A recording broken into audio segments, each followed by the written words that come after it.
এই সম্পর্কে বিস্তারিত তথ্য তোমাদের কাছে থাকলো এবং কল রেকর্ডটা শুনে নাও। डॉक्यूमेंट्स आपको कुछ भी नहीं देना है। आपको अपना फुल एड्रेस, आधार कार्ड, सॉरी आधार कार्ड नहीं, आप अपना आधार कार्ड भेज सकते हो, भेजना चाहते हो तो अपना पिन कोड भेज दो, डेट ऑफ बर्थ भेज दो और आपका नाम भेज दो। ओके। और आपने जो लिखा है 1,70,000 वो आप पूरा देंगे? हाँ जी, पूरा एक एक रुपये नहीं रखूंगा उसमें से, तो पूरा पेमेंट आपको मिलेगा जी, कैश। Okay okay.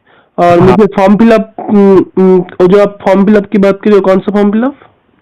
वो सर गवर्नमेंट फॉर्म होता है, भारतीय रिजर्व बैंक से बनता है सर वो। ओके पैसे, हाँ, उसमें आपका पूरा अमाउंट होगा, जितना अमाउंट आपको दिया जाएगा, और आपका नाम, डेट ऑफ बर्थ वगैरह सब होगा। ओके। और मुझे क्या कितना देना पड़ेगा ये फॉर्म? आपको ओनली 550 रुपये जमा करना पड़ेगा। ओनली 550 रुपये? जी जी। Okay sir. हाँ, तो अपना एड्रेस भेज दो, मैं आपको स्कैनर डाल देता हूँ, ठीक है? ओके, आप इसका नाम भेज दीजिए, मैं भेज देता हूँ। Thank you. ठीक। দেখো, আজকের এই ভিডিওটা সম্পূর্ণ বিস্তারিত তথ্য নিয়ে আমি তোমাদের বলছি।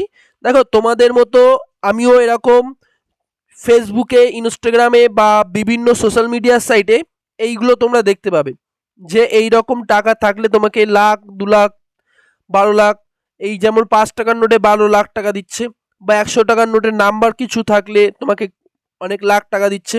দেখো, এই ধরনের জন্য আমিও এই নাম্বার অনুযায়ী কিন্তু কল করেছিলাম। কল করলে আমাকে প্রথমে বলা হলো যে আপনি এই নাম্বারে হোয়াটসঅ্যাপ করে আমাকে ফটোটা পাঠিয়ে দিন। আমি ঠিক ফটোটা পাঠালাম, তোমরা দেখতে পাচ্ছ আমার হোয়াটসঅ্যাপে। পাঠানোর পর আমাকে বললো যে 12 লাখ টাকা একটা নোটে এখানে দেওয়া আছে, কিন্তু আমাকে বললো 1,70,000 দেবে, আমার কাছে একটা নোট আছে তার জন্য। দেখো, তারপর বললো আমাকে কল করতে, আমি কলও করলাম। কল করার সাথে সাথে তোমাদের কল ভয়েসটা কিন্তু আমি শুনিয়ে দিলাম। দেখো, আসলে এটা একটা চিটিংবাজি ব্যবসা। দেখো, আজকাল কিন্তু ফ্রডের দুনিয়ায় আমরা সবাই আছি, ঠিক আছে?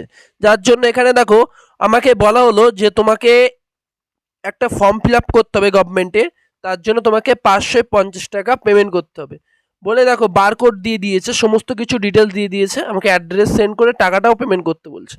আসলে এটাই হলো এদের ব্যবসা, ঠিক আছে? তোমাকে এই লোভ দেখিয়ে এরা কিছু টাকা তোমার থেকে নিয়ে নিচ্ছে। দেখো, এই চিটিংবাজি এতে তোমরা কেউ পড়ো না, আমি তার জন্য ভিডিওটা করলাম। এই রকম ধরনের কোনো চিটিংবাজি যদি তোমরা কেউ জড়িয়ে থাকো তাহলে অবশ্যই ভিডিওতে কমেন্ট করো এবং আমাকে বলো কমেন্টে যে তোমার সাথে কি ঘটনা ঘটেছিল।